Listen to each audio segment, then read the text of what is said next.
Okay, welcome everyone. Good afternoon, and thank you for joining us. This is MEFA's webinar, How to Execute FAFSA Simplification at Your College. And we have, I'm Julie Shields-Rutina, and I am the Director of College Planning, Education, and Training here at MEFA. And I'm joined by my colleague, Stephanie Wells, who's the Director of College Relations. And if you want to say hi, Steph. Thank you for joining us, and thank you, Jill and Gail, for helping out today. It's great information. Thank you. I'll be helping out answering questions behind the scenes and throwing questions to Gail and Jill. Thank you, Steph.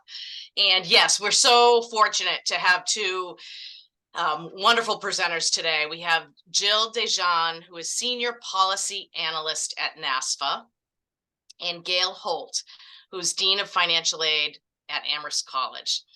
And we have a large group today, and there's a lot to talk about. So I am going to turn it right over to you. I'm going to share the presentation on screen, and I will also be helping out behind the scenes and moderating. So let me share my screen.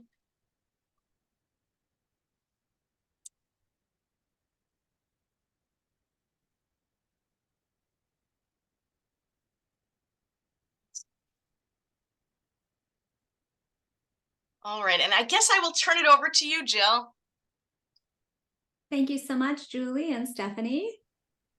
I'll start us off with our agenda. Could you go to that slide, please, Julie?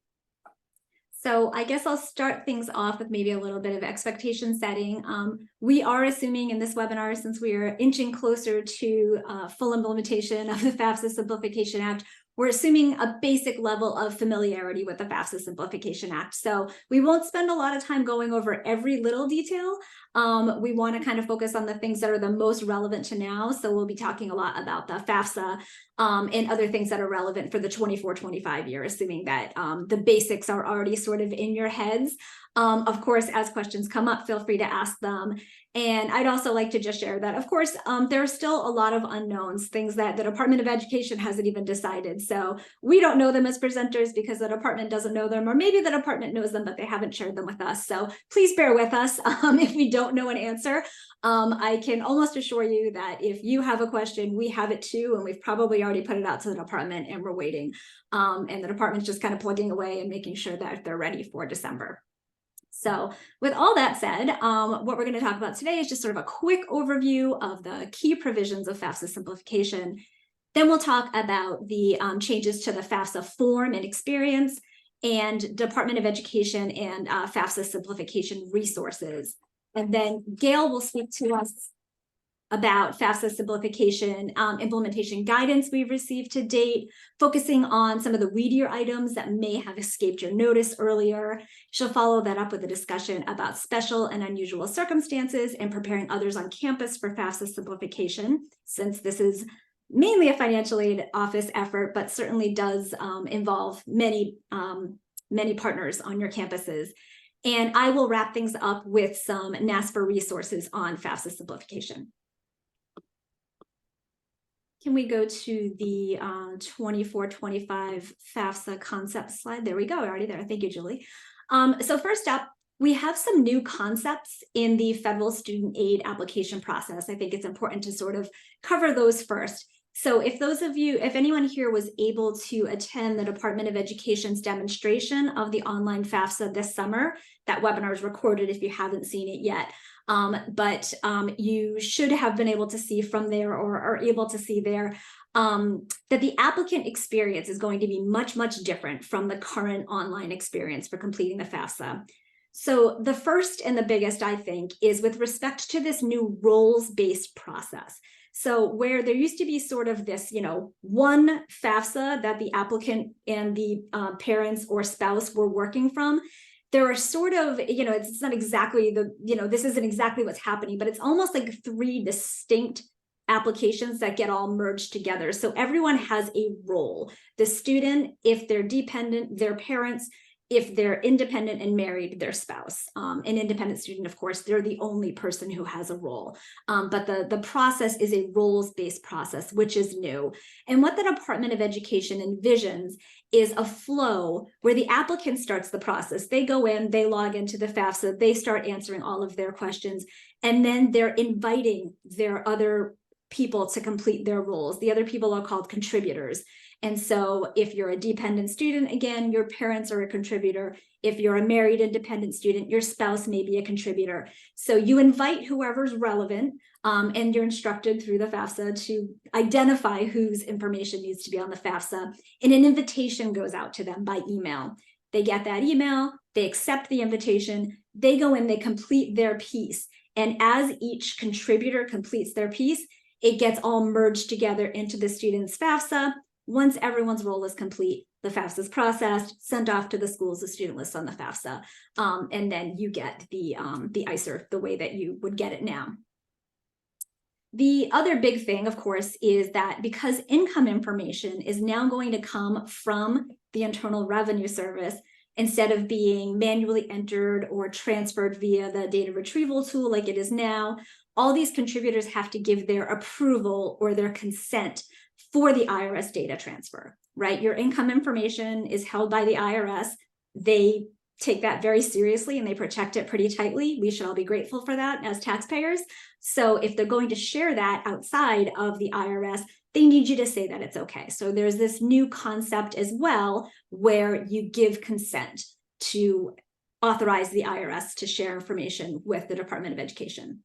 And if any contributor is married and filing a joint tax return, consent just has to come from one of those joint filers, and the tax information would come from there. But if you've got people filing individually, they each need to give their own consent.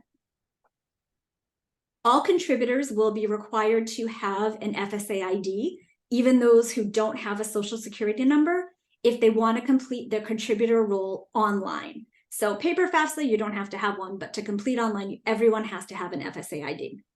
They don't need to have an FSA ID to be invited by the student. So the student can start the process, invite someone, and then once that person accepts the invitation, they can start the FSA ID process, but they have to have an FSA ID to actually complete their part of the FAFSA.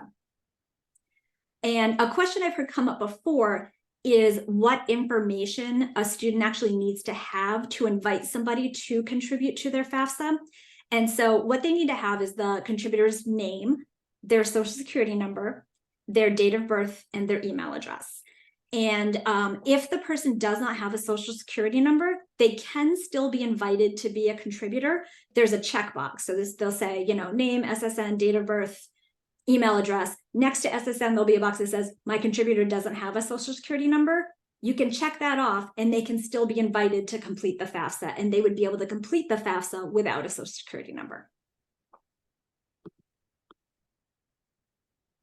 So FSA IDs are still taking about 3 days to be verified and created. As you're all probably well familiar with the FSA ID process, there's actually a step. The student fills out their relevant information. It actually gets sent out to the Social Security Administration to compare name, date of birth, and social security number against those records to make sure that the person who is saying they're filling out the FAFSA is actually that person. And then your FSA ID is issued within 3 days. That won't change. It'll still take the same amount of time. Schools can encourage students and their parents to create FSA IDs now if they don't have one from past years. Your old one works.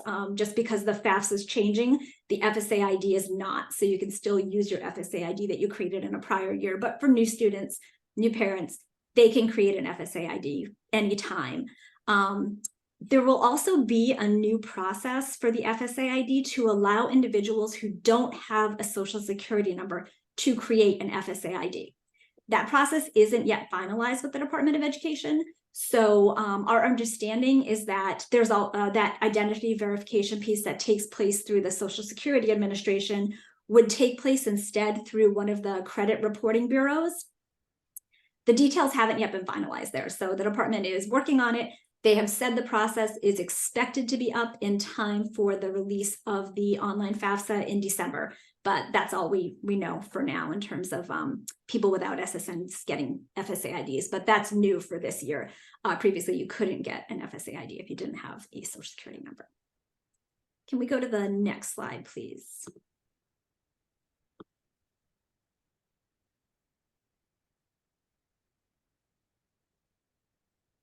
There we go. So one of the most significant changes for the 24-25 FAFSA is this direct data sharing of tax information between the IRS and the Department of Education, thanks to authority that was granted in the Future Act, which actually went into law in 2019.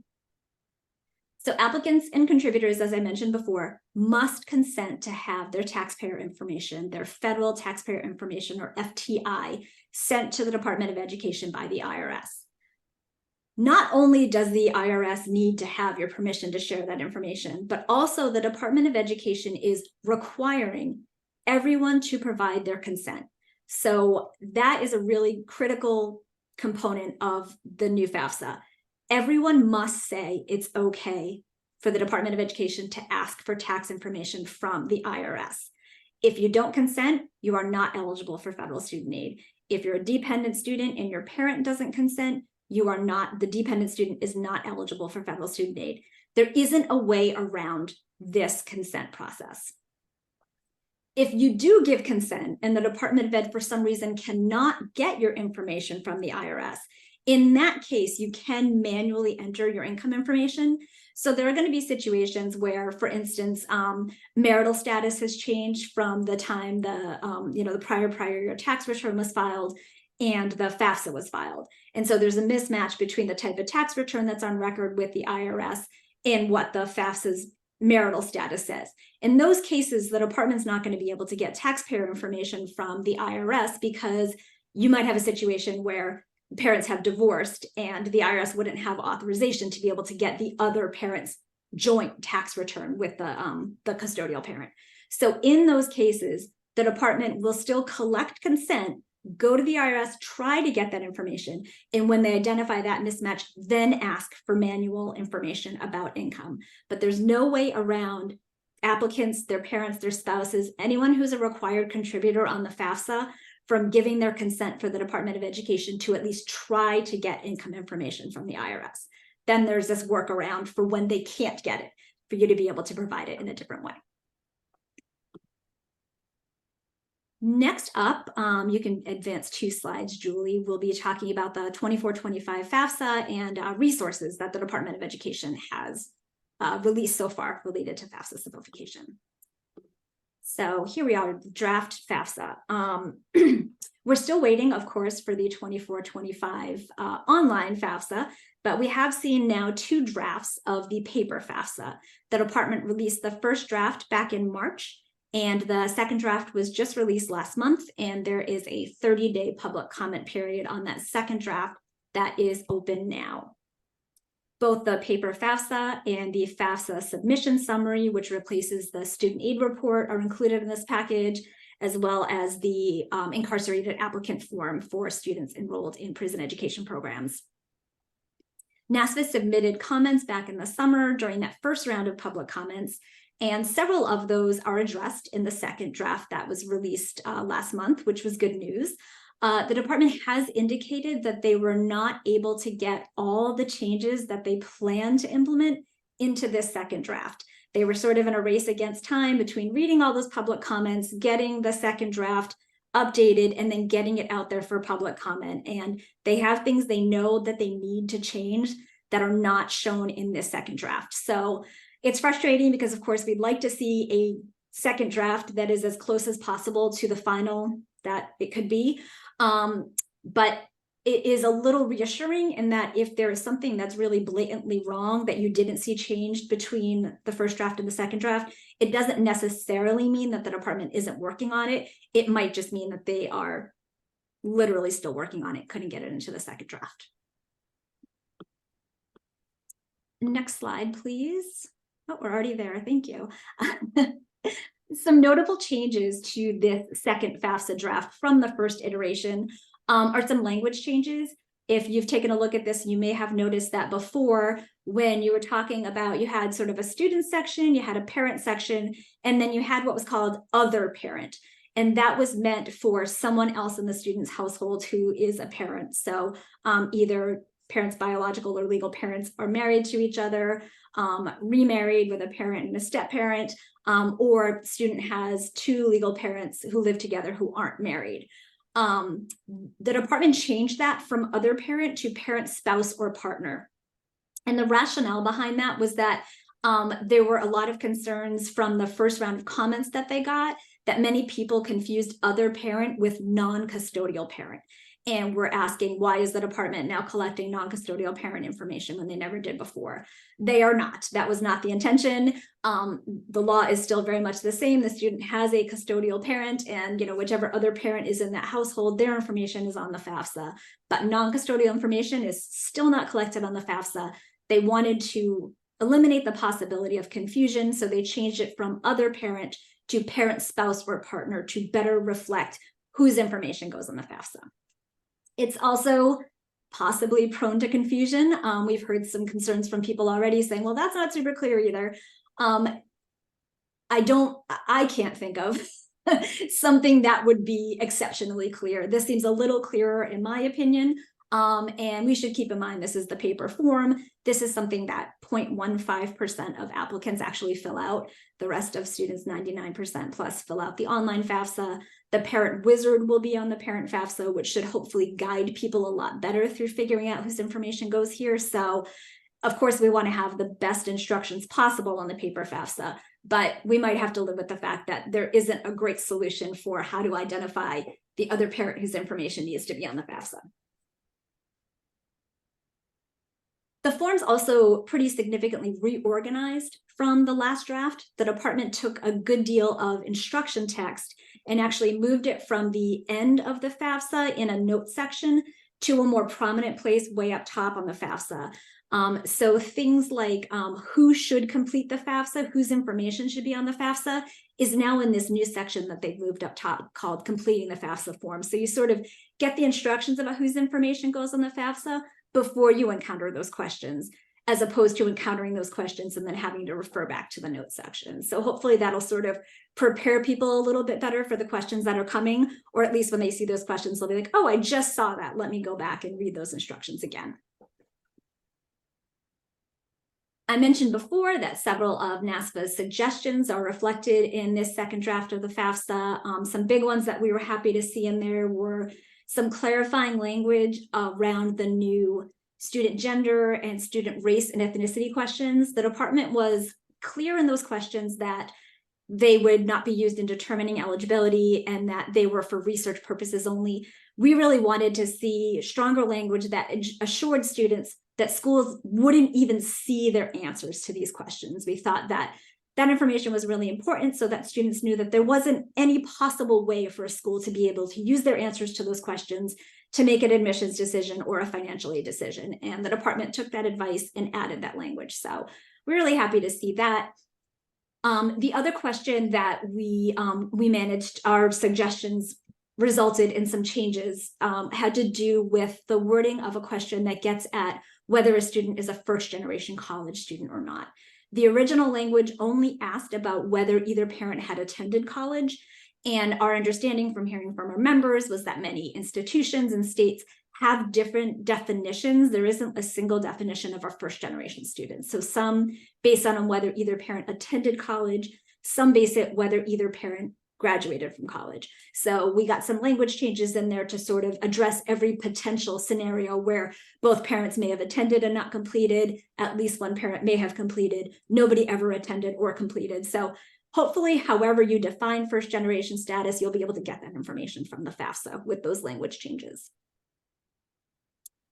The comments on this second draft of the 24-25 FAFSA are due on October 16th, so week after next. NASFAA will be sharing next week in our Today's News a draft of our comments. We're trying to do that more whenever we have comments, putting them out to the membership about a week or so before they're due, so that if you're interested in drafting your own comments, you can copy those or borrow heavily from them to inform your own comments.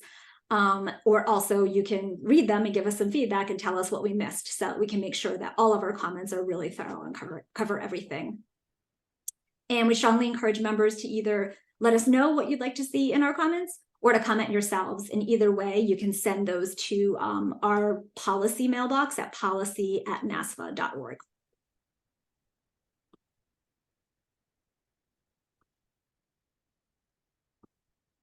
Can we go to the next slide? Outstanding FAFSA issues. Let's see. 24, 25. There we go. Sorry. Yeah, Okay, sorry. I think that's the next one. Good. Yeah, that's the next one.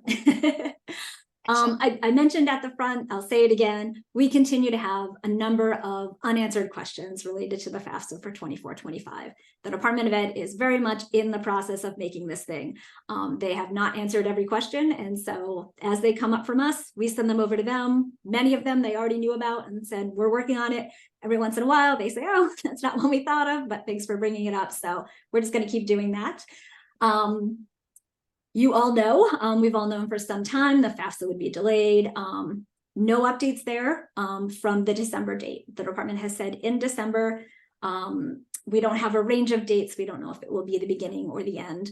I would bank on the end, certainly make plans if your campus is going to be closed during the winter holidays, and you think that you'll need staff there, making plans. I know NASFAA is doing that just in case. Hopefully we don't need to have those contingency plans in place, but it's probably smart to be doing that.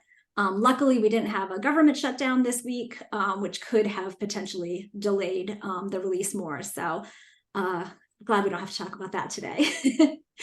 You may have seen or heard from your students that the department has started communicating with them about the delay.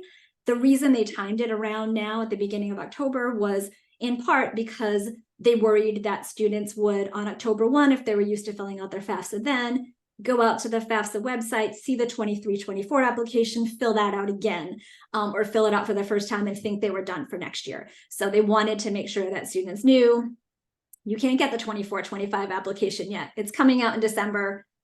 Don't fill out the 23-24 one and assume that you've done what you need to do.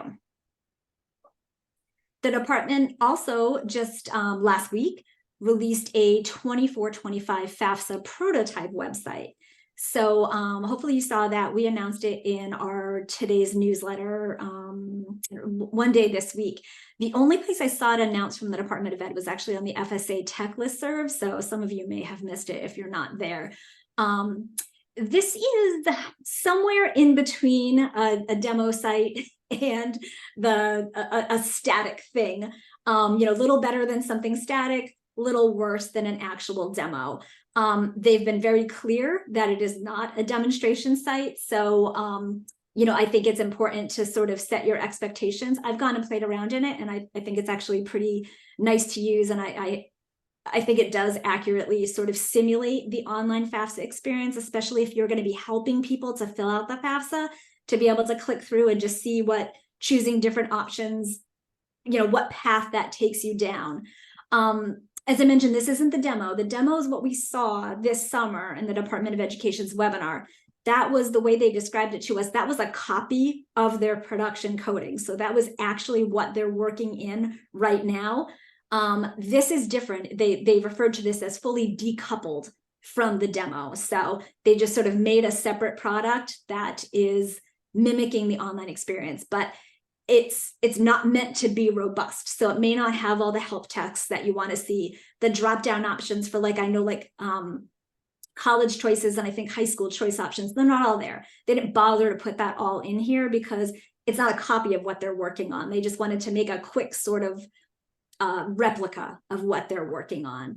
And, it's the pro here is you can look at something now. The department had been saying all along, listen, we're developing the FAFSA for December. It's going to be ready in December. The demo is going to come out when the product comes out. This prototype allows us to play around in something a little sooner.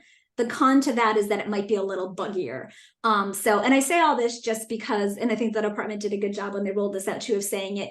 If you're finding issues with this prototype, it doesn't mean, oh, the FAFSA is doomed. Oh my God, they're not, they're way behind. They haven't even done this, whatever it might be. It's not meant to be, an indication of their progress with the FAFSA.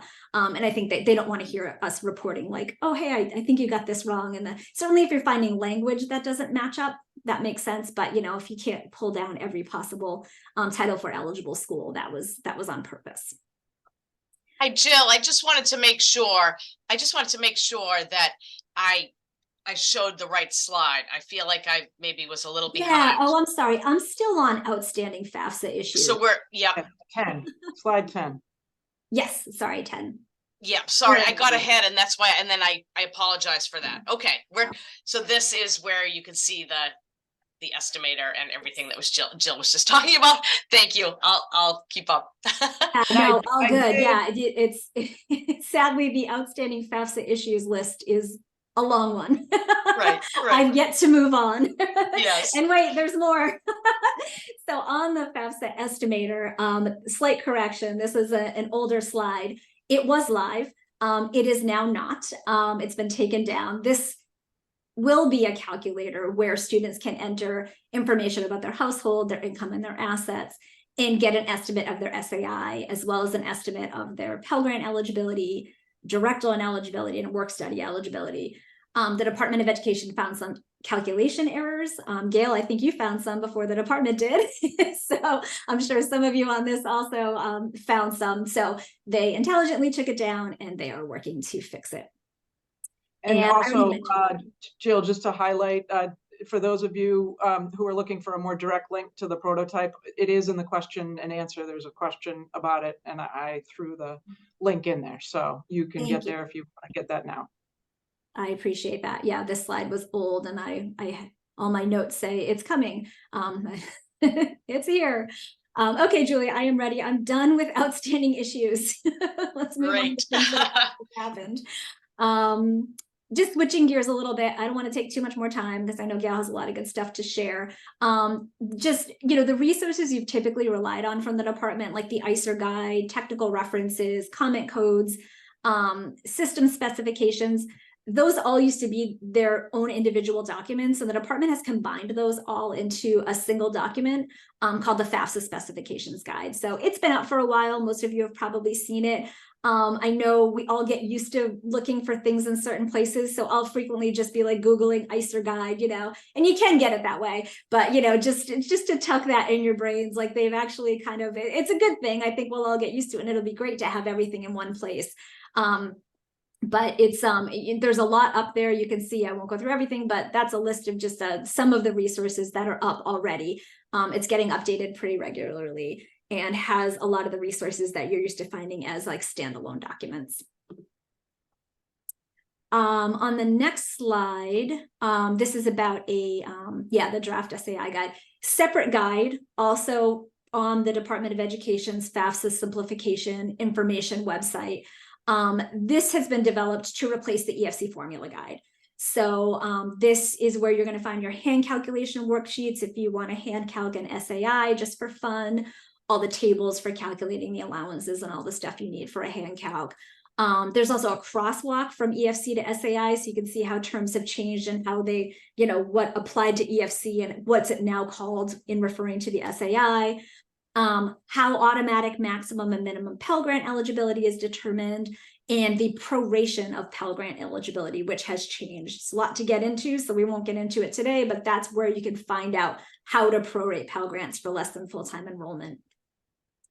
And this document is still in draft form. It's pretty complete, but it's in draft form and is expected to be finalized before the FAFSA comes out.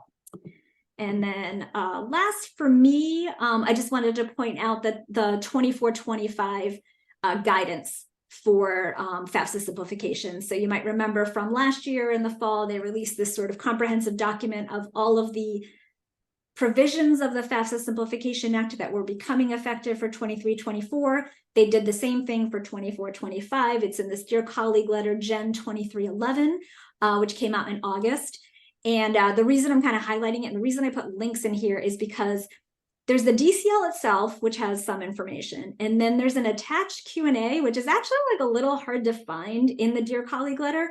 And it has a ton of information. So I put the two separate links, the DCL and the Q&A, just so that you can very clearly see that there are two different documents and they have a lot of points of clarification that the department has made, like in all different places. You know, someone said something in this webinar, someone said this at NASFAA's conference, someone told NASFAA's TRA team that this was happening. This document is where a lot of those things that have been heard are actually put down in writing. So if you haven't checked out this document in the Q&A, it's going to answer a lot of the outstanding questions that you probably have. With that, I'm going to let Gail talk about some of the especially noteworthy parts of the FAFSA Simplification Act. Great. So Julie, just advance to one slide so people can see that link to all those very important things, especially the Gen 2311. So if anybody wants to do a screen grab to get that link, you're welcome, or you're welcome to just, of course, Google Gen 2311 anytime you want. So this has been just such an incredible privilege to be part of the working group. I said yes to this in April of 2022. So we are quickly approaching 2 years. I remember it was still COVID, and I was still working out of my dining room at the time. And fortunately, lots has changed since then, but it's definitely been a great experience. But there's so much. The point is that there's been so much evolution, so much to learn. I have a very special folder in my web browser of FAFSA simplification links so that, really can keep all of the pieces together. There's so many good links from NASFAA. There's so many good links from the Department of Ed and Training. NCAN, National College Attainment Network, is starting to promote some important things that are helpful for families and counselors. So there's lots of good things. So now that you've gotten a chance to get this information, Julie, go ahead. And what we're going to talk about here in terms of these noteworthy items, really it takes all of us, maybe some a little bit more, a little bit less, but it takes about 7 times to hear something before you really register and get it. So usually you need to hear it, you need to see it in order to remember it. So often if I hear something, I've forgotten it. If I see it, maybe I'll remember it half the time. And then for most of us, if we do it, we're going to really understand it. But we're not quite at the doing point. We're almost there. And we're just going to touch here on some things that really feel like they're a little bit more specific than student aid index. I think we've gotten that pretty well, and some other key things like business assets are coming back into the calculation, and farm assets. I think people have those things. But enrollment intensity and duration is the first thing that I will hit on. The Pell Grant annual award, we are all familiar with it being adjusted for enrollment, but now it is really going to be very specific as a percentage and the number of enrolled credits. So we're familiar with full-time, we're familiar with 3/4 time, we're familiar with half-time and less than half-time. But now you really need to be thinking and looking at how many credits is a student enrolled in of the 12 full-time credits, and what does that calculate as a percentage? So, when there are 6 credits or 9 credits, that will be the most familiar. But if you have the option for students to be enrolled for 7 credits, that's going to calculate to a specific 58%. And the Pell Grant needs to be adjusted to reflect that percentage. So pay attention to that, refer to, as Jill pointed out, the guidance around some examples so that you're understanding how to do that correctly. Less than 9 months, this is also a shift for us. We're very familiar that with an alternate EFC, when students are only enrolled for 1 semester or a part of the year, but there is going to be no alternate student aid index. So the calculated student aid index will be used in packaging.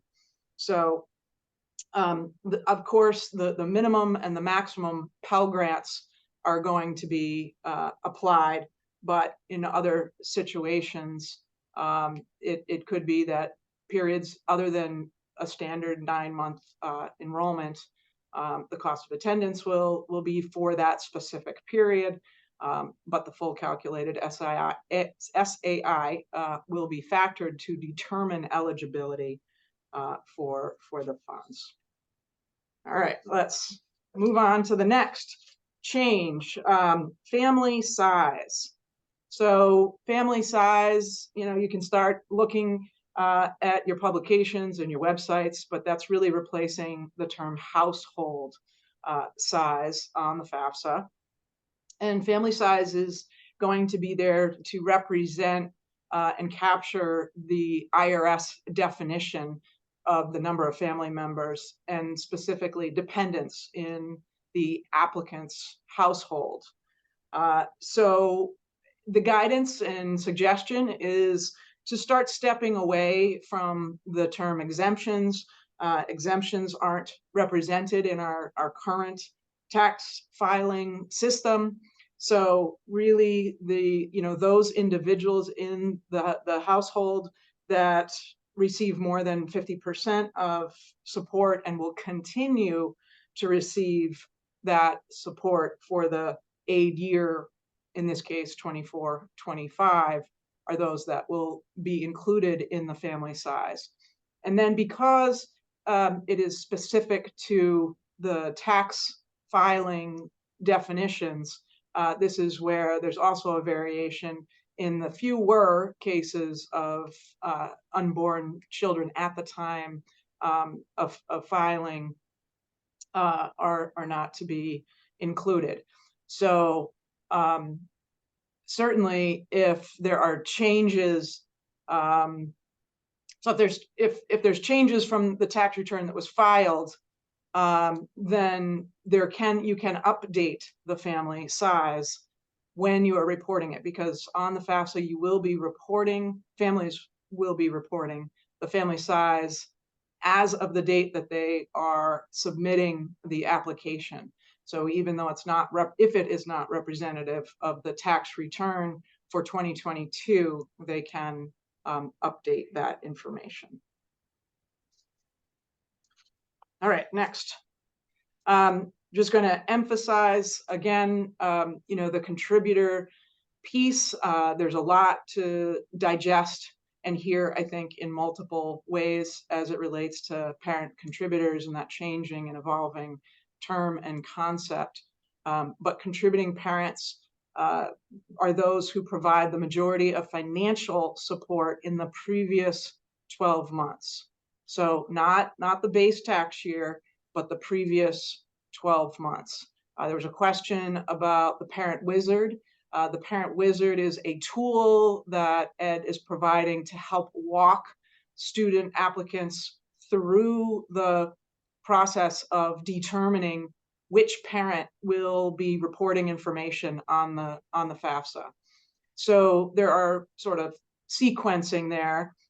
If a student hasn't received financial support from either parent in the previous 12 months, then the question goes to, which parent provided more financial support in the most recently applicable 12 months.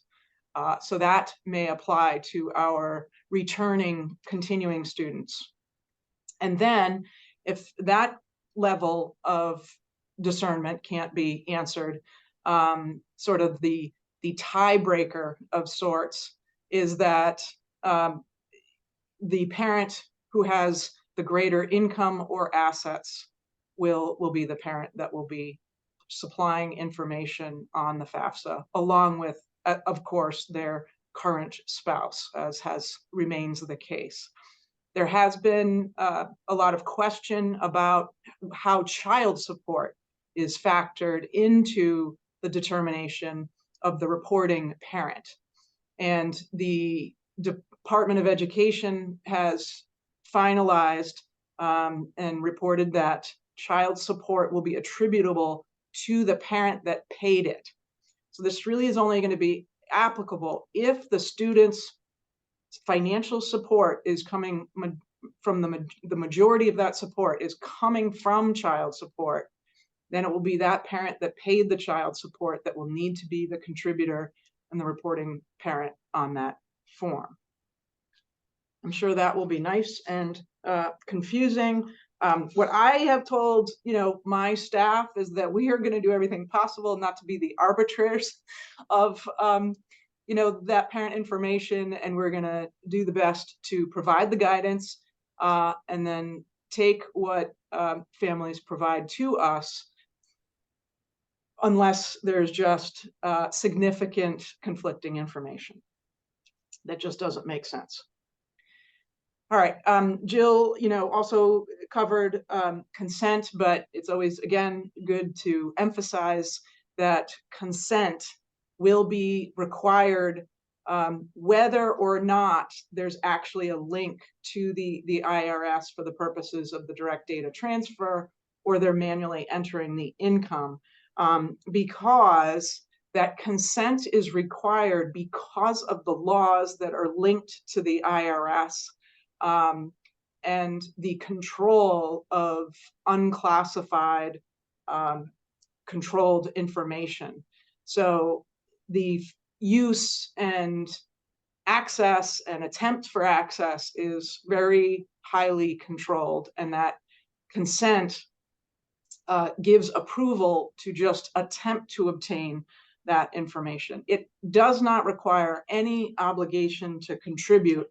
And I will say that in the demo, and you'll see this in the prototype, it is clearly highlighted to parents that providing information does not commit a parent to financially contributing to the student's education. It is simply required for assessment of the family situation. So that is, prominently highlighted.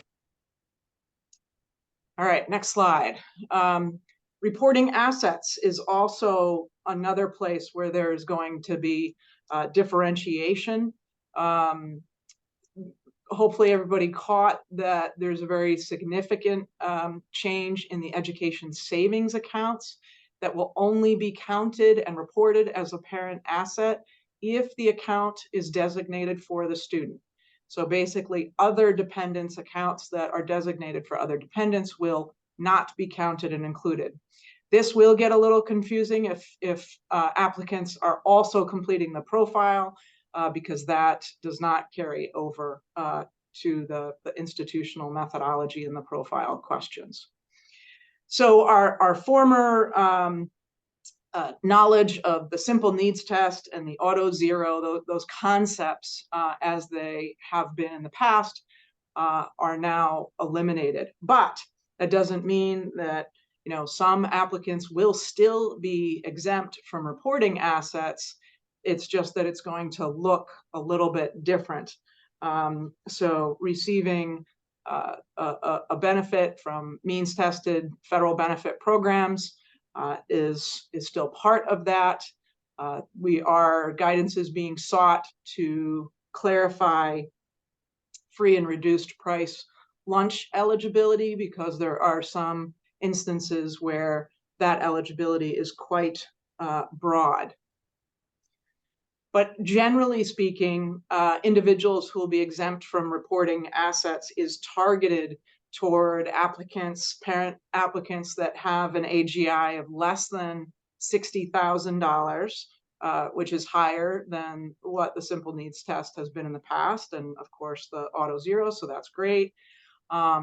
And in cases where those individuals are not filing any schedules, so the common schedules, and if they are filing a Schedule C, but the net gain or loss from that Schedule C is within $10,000, so it's either $10,000 or less, or a negative $10,000 or less. In those cases, they will still be exempt from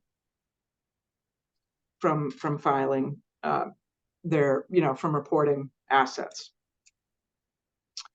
And then one other kind of specialty qualification is dependent students will not be exempt if their parents are not in the US or if they're not US tax filers, unless they're not required to file taxes in their country of residence. All right, moving on. Foreign income and exclusions of foreign income. Foreign income exclusions are coming back into the formula, so you may have heard that, but what does that exactly mean? There's a little bit of a nuance here, that because the foreign income may not be included in the US taxes, often it's not, that information will be manually entered. And there are some questions that I felt the demo was pretty clear on how to do that. It's really just one question, but there are then options to figure out what steps someone will need to take to report their income and proceed. So I think that part is pretty clear. In cases with a foreign income, when a foreign income exclusion is reported and the maximum Pell flag is present, there will be a comment code that will appear on the ICER. And so what has to happen here is that a financial aid administrator needs to review that situation. So you need to review if there's a foreign income exclusion present and the maximum Pell flag is present. So you'll get those easily through the comment code. You'll want to develop a process to make sure that you are reviewing based on those comment codes. And you will have the option to move the foreign income from untaxed income to the AGI. And should you choose to do that, that will be a professional judgment determination. You also have the option in exercising your professional judgment to ask for additional information from a family. So that's a practice and a policy that you want to be discussing with your staff. Although that, of course, professional judgment is exercised on a case-by-case basis. So discussing it, broadly as a topic. All right, next, another change is the presence of emergency aid. So I hope this, for me anyway, I was happy to see this news. This has been a challenge on campuses that I've worked for some time. So emergency aid will no longer be considered other financial assistance. Emergency aid must still be a cost of attendance item. So it still has to be in the category of an unexpected expense that is food or housing related, travel related, or educational supplies.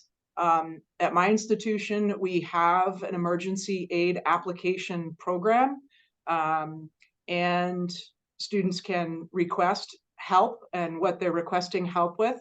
Oftentimes, they're requesting help for travel due to a family member who is ill or has passed, and they need to get home at an unexpected time.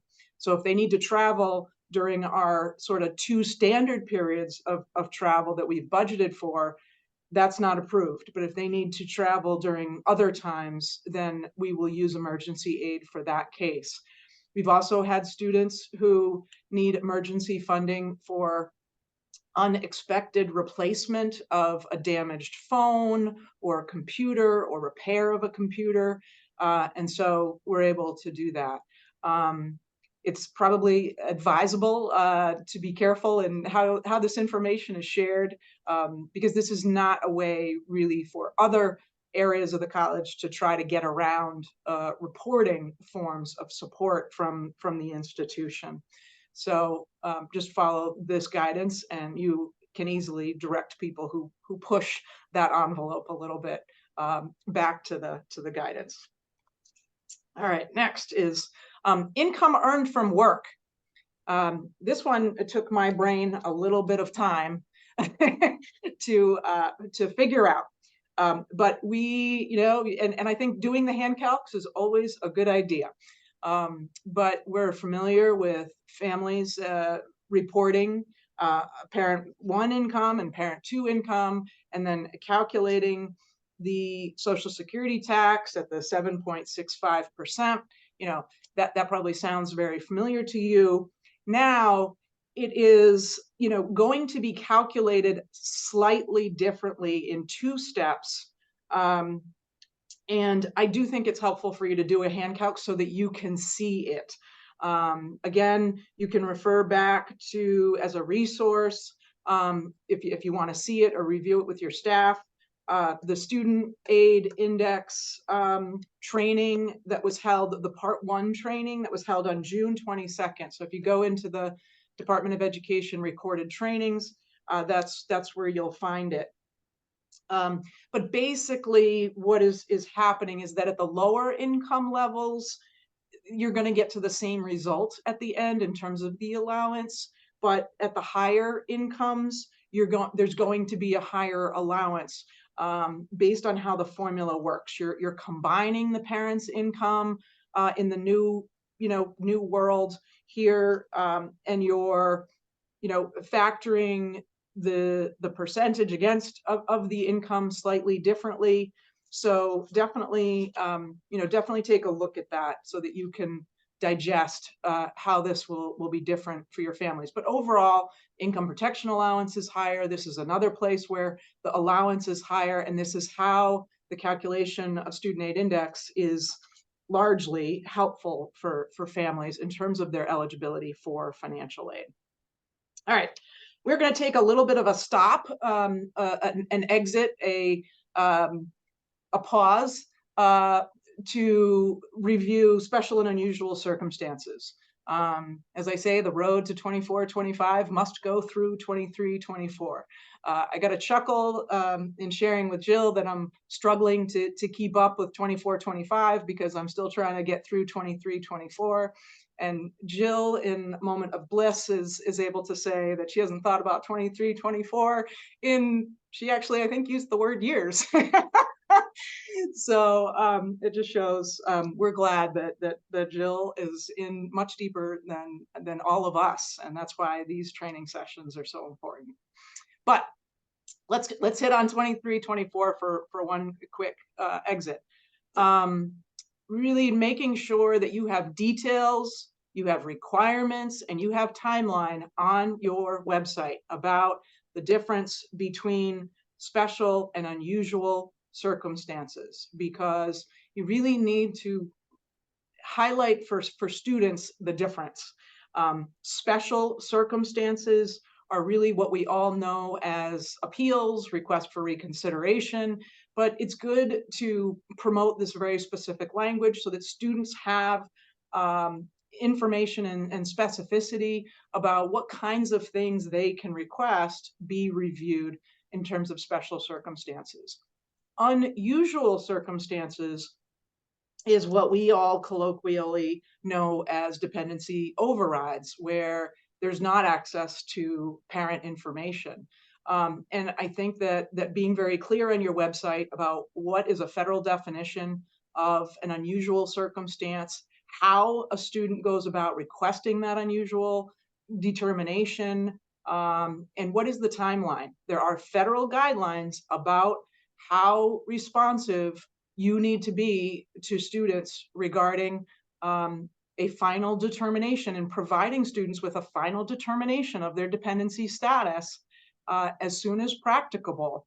So, that needs to be taken seriously. And there, of course, are very serious situations in which, we are processing those dependency overrides, regardless of the kind of situation we are in, regardless of whether institutions use institutional methodology or not. There are going to be those cases. So it's just easiest to make sure that your website is clear and thorough, and encourage you to make sure that that is the case. All right. Unaccompanied youth. This is now a separate question that comes before you get to the section of really answering the dependency questions and then being informed on the FAFSA of the special and unusual circumstances.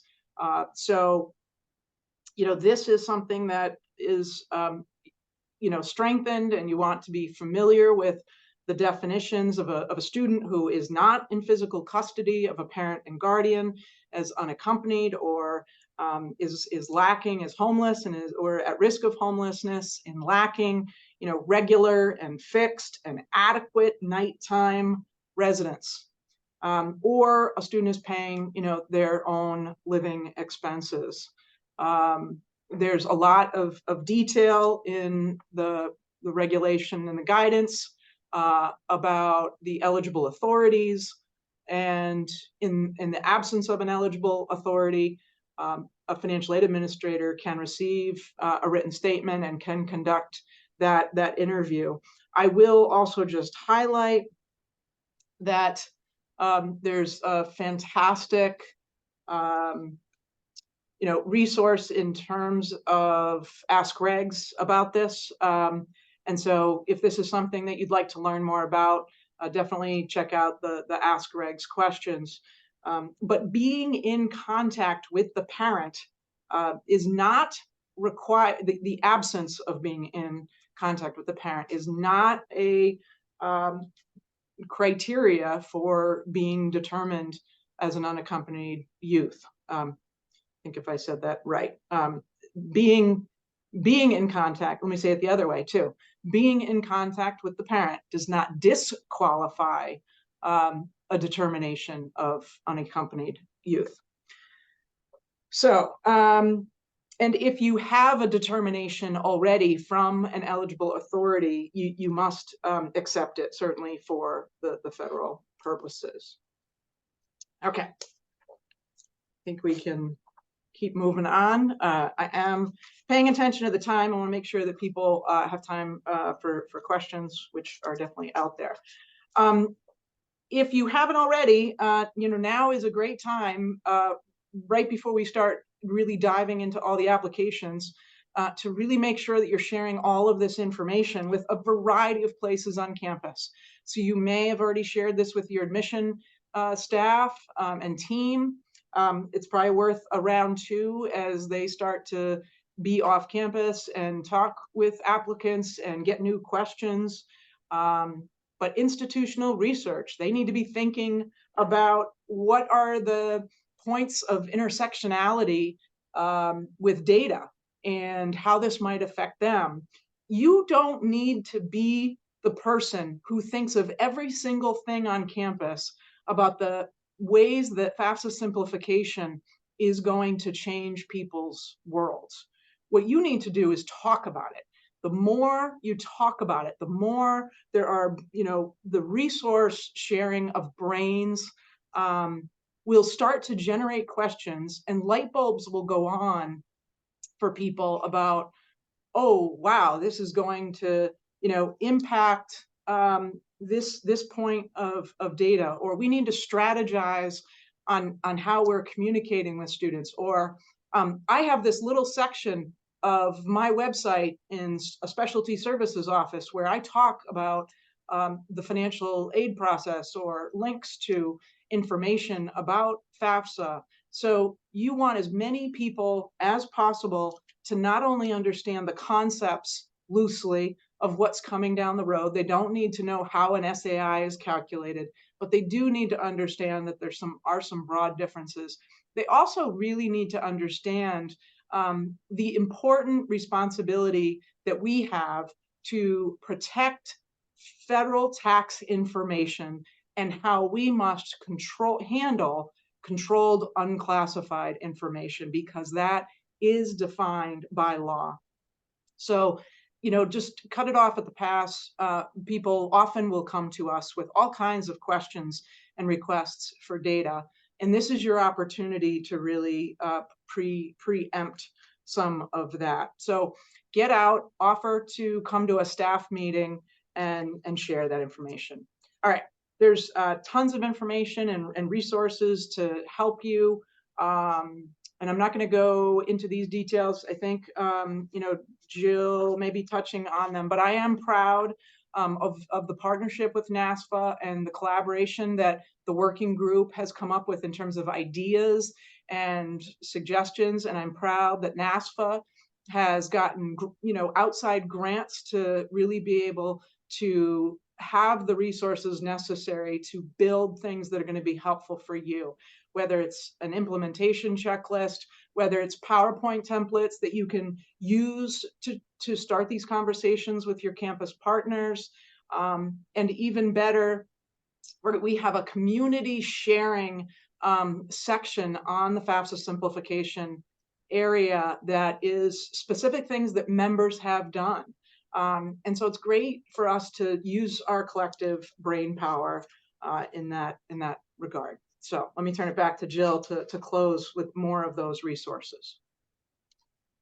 Thank you, Gail. I'll just echo what Gail said. The FAFSA Simplification Implementation Working Group that she's part of has just given us so many great ideas for resources to create. And so I'm gonna share just really quickly, because I see a lot of really good questions out there, but I want to just really quickly go over some of the resources that NASFAA has available to you. So Julie, if we can go to the comment codes crosswalk slide. I see a question about that. So this is one of those fun ones where, will NASFAA create a comment codes crosswalk? Yes, we will. We are working on it now. Some of you may have noticed that there's a really significant renumbering of the comment codes from 2324 to 2425. Of course, your systems are all coded to look at the 2324 ones, and maybe you make some minor updates from year to year, but this is going to require a really total overhaul of coding your requests for information from students, messages on communications to students, and everything else. We asked the department if they were going to create a crosswalk. They don't have plans to do that, so we have taken that on. It's in the process of being created right now. Third week of October, maybe, as a possibility, just to give you a, a general sense. Don't quote me on that, but that would be where I think we might be on that. Of course, Ask Regs should be your go-to. The knowledge base is just full of every question you've ever thought of, and even lots of questions you've never thought of. So definitely check out Ask Regs for the existing questions that have already been answered. And if you have one that somehow hasn't been answered yet, ask it. Our Ask Regs team is amazing, and they have your answers. And I'll just plug, if Ask Regs happens to be intimidating for you, which it doesn't need to be, you can go to the FAFSA Simplification web center, which should already be bookmarked from NASFAA, should already be bookmarked for you. And there is a whole section of specifically Ask Reg questions and answers. So if you're not even sure what the question is, you can see what somebody else had for a question. And you're like, oh yeah, that's a really good question. Yeah. So keep checking that out. The Web Center for FAFSA Simplification, we just keep trying to make it as helpful as possible for you. Thank you for that. Let's see, NASFAA's SAI modeling tool. Hopefully you've had a chance to check that out. It's been out there for a while. It's gotten a lot of updates, including now you can enter your 23-24 data. I know everyone's been looking to do that for a long time, so that's been updated. This lets you estimate an SAI and estimate a student's Pell Grant. I wanted to note something that's new-ish is that our Blue Icon Advisors, which is the consulting arm of NASFAA, has received some grant funding to be able to provide assistance to under-resourced schools who need help using the tool but maybe couldn't afford to hire an outside consultant. So if that's something that you feel like you could use and you would qualify for, check out the URL at the end of the page here, the last bullet. And we already talked about the FAFSA Simplification Web Center. So let's move on to questions. Hey, thank you. So Julie and I will probably be sending them your way, but there's one where quite a few people have the same question. For the first gen question, will it provide clarification to students with parents who earned bachelor's degrees outside of the US? It does not. No, let's see if I can find the question.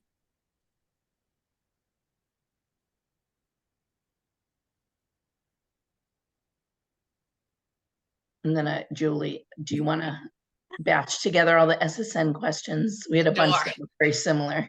Yeah, so here it is. Did either of the students' parents attend or complete college? But nothing about US. Okay, great. Thank you. Yeah, and there were a number of questions about the social security number, ranging from, what if a contributor doesn't want to give their student their social security number, or what if the student is starting it and they're not sure if their parent has a social security number or not? Can they just say that they don't, so they can still invite them? So if you could just talk a little bit more about that process, that might cover a lot of these questions again. Yeah. Yeah, and Gail, step in if you know more than I do about this.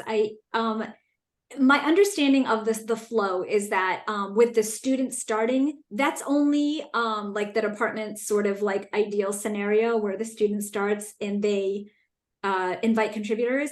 But I think a way to get around using the parent's social security number, if the parent doesn't want to share it, is for the parent to start. Although and so then the parent would say, like, I'm a contributor. They would put in the student's social security number and their information would get matched up to the students whenever they do it.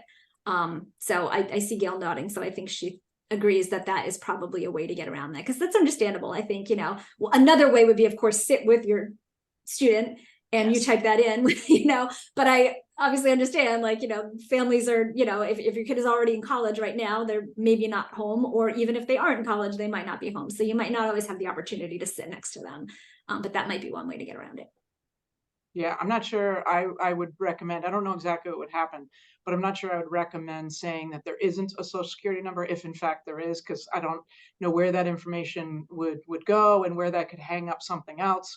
So I would not recommend that. We did go through, and this is where the prototype is great. I went through with my staff, starting as a parent. And so you can do that. And there's some good logic in there, because if you start as a parent and you start to answer some of the questions like, my student doesn't have contact, it actually recognizes, but wait, you said you were the parent, so what's going on here? Do you want to exit the FAFSA right now, or do you want to change your answer? Like, so, really there are some good logic steps in here, and the prototype might be a way that you can kind of test out some of these scenarios that you're wondering about. Great, thank you. But parents did put their social security number on the FAFSA for a long time now. So I don't know how much of it will be an issue for some people. I'm not minimizing that, but I'm not sure how big it really has to be. Hopefully for most, it will be smooth. Excellent, great, thank you. We have a couple questions that are similar. So if the contributing parent, the student does not have any relationship or contact with them, or if there's an abuse situation, something like that, I imagine it would be PJ would be the next step to use the other parent.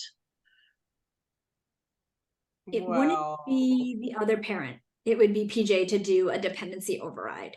You can't switch parents, even through PJ. Great.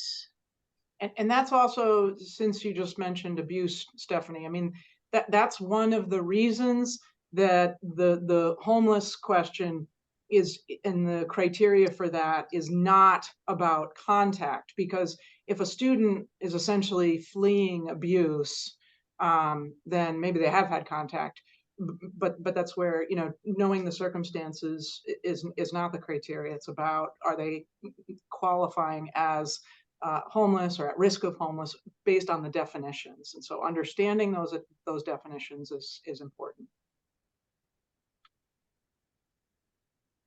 Great. We have a lot of questions, so I'm not. Do you want to pick one? Yeah, I can pick one. Maybe you can just talk about this. If parents are married and both filed head of household on their tax returns, will both parents provide consent to have the information accessed from their tax returns? Basically, will this be treated the same as married filing separately? I mean, I'll jump in, but I would say the question is whether they've filed correctly, because I'm not sure if the implication was that they're not living together, but the obligation probably for them to, for us to still confirm that they're filing correctly is still important. But determining what parents' information is on the FAFSA if they're not living together, and going back to the financial support question is the key. If they are living together, then there shouldn't be a married head of household for both of them. Anything you want to add to that, Jill, or am I missing a nuance there that? Yeah, no, I don't think you're missing a nuance. I would just kind of say like, yeah, like there's all sorts of like, whether that's what you can do per tax code, probably not, but maybe there is. But, those would be separate tax returns. So just getting at like the concept, like if for some reason that was a legal thing that you could do, yes, each parent would have to give their consent because they would have separate tax returns. So it would be like married filing separately in that sense. You couldn't just have one person give consent. But, that's a whole separate issue from whether you can be married and both file head of household, which I won't touch. Yeah. This is on a different topic. Has there been any information about appeals regarding number in college? So it's a good issue to talk about, I guess. I know it won't be part of SAI, but are we able to use that as an appeal issue? And if so, are there any recommendations as to which data elements could be revised? And can an appeal affect Pell eligibility? So I would say there has been a lot of discussion and guidance in the sense that professional judgments, which hasn't changed, can be exercised to, what I keep seeing in print is it can be exercised to adjust cost of attendance and data elements. I keep saying in my brain, I can't think of a scenario in which you would be adjusting cost of attendance to account for a sibling in college. So, because it's not the student's cost of attendance that you would be adjusting. But in terms of data elements, there could be examples where you're adjusting a family's adjusted gross income based on expenses.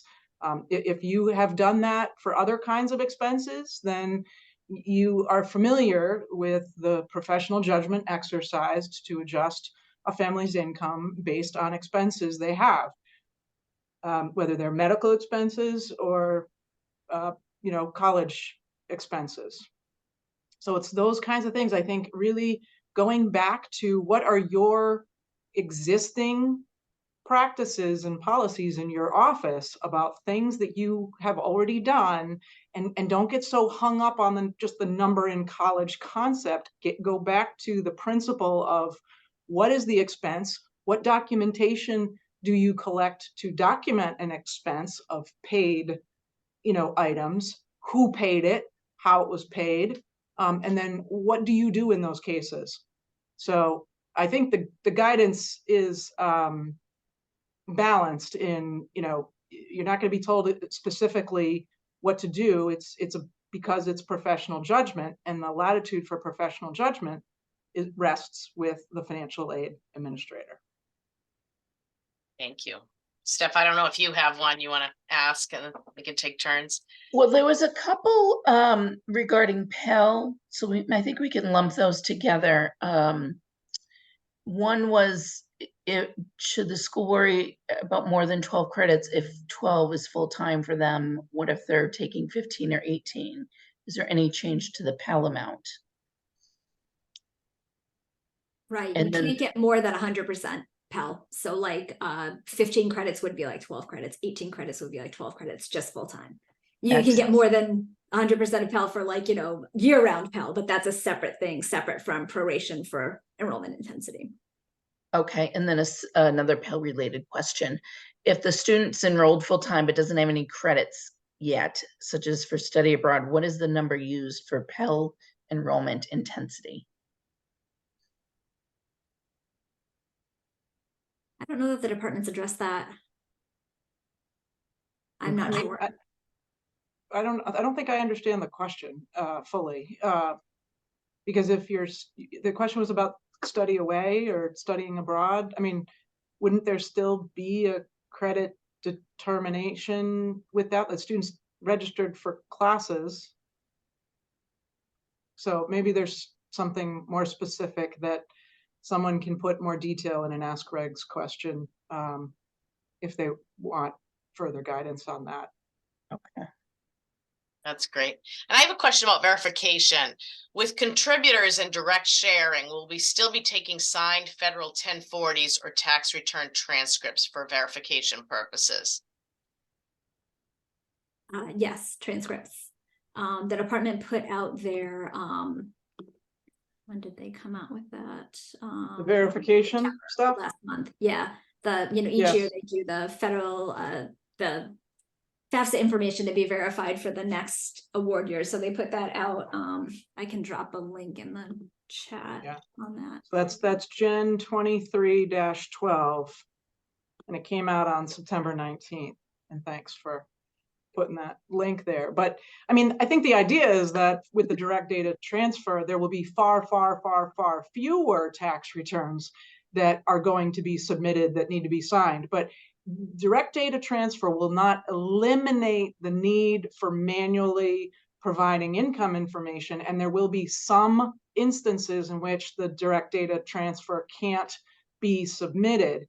There could be a case where there's a separation or a divorce since the filing of the tax return. And so there may need to be some other documents submitted, and those documents obviously need to be signed. And Jill, you just put that in the chat. I will put that, I will see if I can put that in the Q&A answers to everyone. Let's see. I'm not sure if I can. Great. While you're doing that, Julie, I'll just throw out another one because we have just a Great. couple more. So this is one that we've heard before. For why are the feds asking for the number in college if they're not taking it into account? As far as why the department's asking it, it's because Congress is making them. So don't beat up the Department of Ed on this one. Never before in the old legislation, Congress kind of said what you needed. They didn't specify the information you collect on the FAFSA. So they just sort of said, like, this is the stuff you need to know to calculate an EFC. And then the department could ask basically what they wanted to on the FAFSA.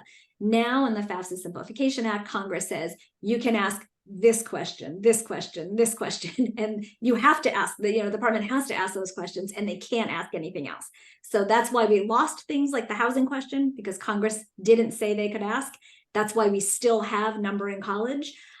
As to why Congress kept number in college in there, not really sure, possibly for states or for institutions to use it for their own institutional aid. But yeah, it is weird that you answer the question on the FAFSA and then it doesn't actually impact your eligibility for federal student aid. Agreed. Great. And we have a couple of questions about SAI. So let me just ask you this, if it's quick, because people seem to be concerned about being knowledgeable about the components of SAI. So can you just talk through what the components of the student aid index are? That would be helpful, I think.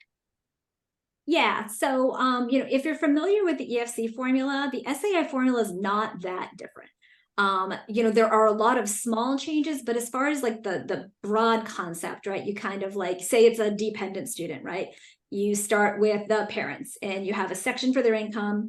You give them some allowances against their income. You come up with their available income. You apply an assessment rate. You do the same thing on the asset side. You add them together. You come up with a parental contribution. Then you do the same thing for students.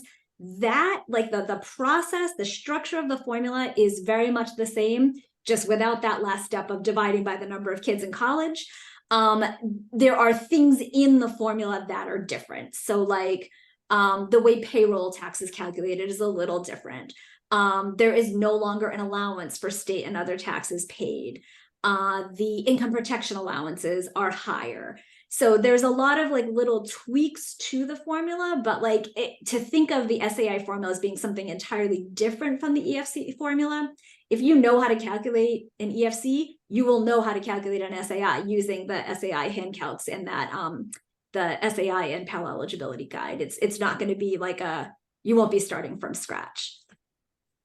The only thing I would add to what Jill said perfectly is that I found in talking with my staff and talking with others and getting it set in my own brain that really think about the income side of it as things that are on the tax return. Like you have to, that's home base. So if it's not on the tax return, with just a few exceptions like foreign income exclusion, it's not probably playing, it's not going to be in the calculation. So that's where, like in my brain, you've got contributions to pension savings programs that are on the W-2, right?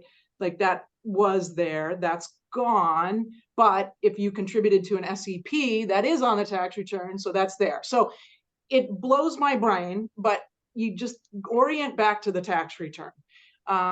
Child support received, it's still there. It just moved into a different portion of the formula. So again, if you're doing a hand calc, you'll see it there. It will just be in a different section. And I do recommend, again, take the 60 minutes to watch the SAI part 1 of the summer trainings from the Department of Ed, and they can walk you through that as well. The real components. All right, we just have a couple more minutes, but I'll try to get, if you are okay, I have a couple more questions. We can do this. What do they say in some of the podcasts I listen to? Our lightning round on this. We'll just go. Okay, so can the estimator or modeling tool be a pretty good use in place of the net price calculator for a school that hasn't updated their net price calculator right now? No. Great. Now, the modeling tool is an internal tool to determine what the broad collective impact on how much Pell money is coming in or is going to be. That's what that's useful for. Your net price calculator is an individual external resource, and some of them are being updated by external agencies. I think they're all going to come around pretty quickly if they're not already. So hopefully this is a very short-lived issue. And then unborn children are no longer included in the family size across the board, or can there be exceptions? That's across the board. I'm sorry. That is across the board. No, across the board. Yeah.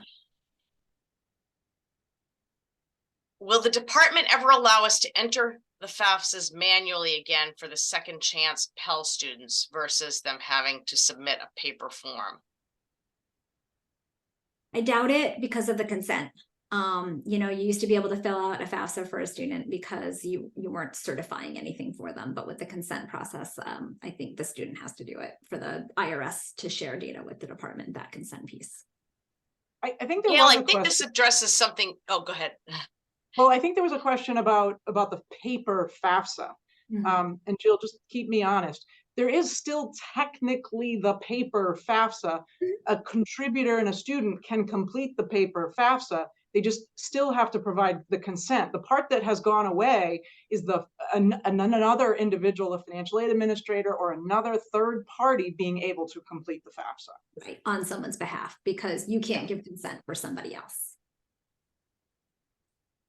Yeah, this might address what you brought up. So regarding FTI and those that work with financial aid leveraging companies, can we no longer share with those companies the FTI information? Does this mean we should be adding them to our PPA? How are others working around this? No, just go back to the FTI, the detailed FTI guidance, and I thought I made a note to myself on exactly what the reference point was was, but I might need to quickly try to find it. There are specific pieces to reference. Jill, do you have the quick answer on that? I guess I can say that you cannot share FTI outside of the financial aid office. That is true. The department hasn't issued guidance yet on that. My understanding is that they will, but if you look in the law, FTI is pretty locked down. It took an act of Congress to get the IRS to be able to share it with the Department of Education to disclose it to schools. The schools don't have the authority to redisclose FTI. It's separate from FAFSA data. Like there's a new layer, right? You've always had FERPA, then you've had FAFSA data, which was pretty locked down. FTI is even more locked down. And this last grouping, which will mean we answered them all, so I thank you all so much, Gail, Jill, Steph, and then I also thank all of you submitting questions, but it seems to be there's still some uneasiness about this head of household question. And, you know, how many parents need to give consent if they're living together and one filed head of household, the other filed single, who needs to be asked to contribute, you know, to be a contributor, all of that. So maybe say it one more time, just so everyone feels a little more comfortable. Well, that time, Julie, the question actually made sense to me, because if you've got two, there may be cases, I'm just trying to think, there may be cases where there's a head of household situation. The question is whether the other parent could file single. I definitely have had parents that don't file because they're undocumented. But if the student's parents are living together, then they're both contributors. And so if they are independently filing, they're both going to have to provide consent for their financial tax details.